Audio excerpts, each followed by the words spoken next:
Assembly ఎన్నికల తర్వాత Telangana Congress political affairs committee సమావేశం ఇవాళ జరుగుతున్నది. సమావేశానికి TPCC chief CM Revanth Reddy, deputy CM Bhatti Vikramarka, రాష్ట్ర మంత్రులు సహా ముఖ్య నేతలు హాజరయ్యారు. అధికారంలోకి వచ్చాక జరుగుతున్న తొలి మీటింగ్పై సర్వత్రా ఆసక్తి నెలకొంది.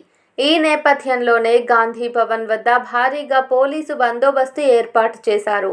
మీటింగ్లో ప్రధానంగా కొత్త ప్రభుత్వంలో నామినేటెడ్ పదవుల భర్తీ, ఎమ్మెల్సీ టికెట్ల వ్యవహారం, సింగరేణి ఎన్నికలపై చర్చలు జరుగుతున్నాయి.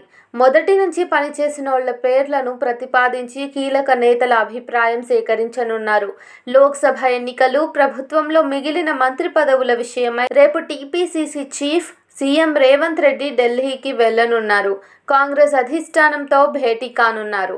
అలాగే ప్రభుత్వం ఏర్పడి 10 రోజులు గడవడంతో పాలనపై ప్రజల అభిప్రాయాలు సేకరించనున్నారు. ఈ నేపథ్యంలోనే పాలనపై సీఎం ఫీడ్బ్యాక్ తీసుకోనున్నారు. ప్రభుత్వం, పార్టీ అనుసంధానమై కీలక చర్యలు తీసుకోనున్నారు. ఈ నెల 28న కాంగ్రెస్ వ్యవస్థాపక దినోత్సవం సందర్భంగా చేపట్టే ప్రత్యేక కార్యక్రమాలపై నజర్ పెట్టారు.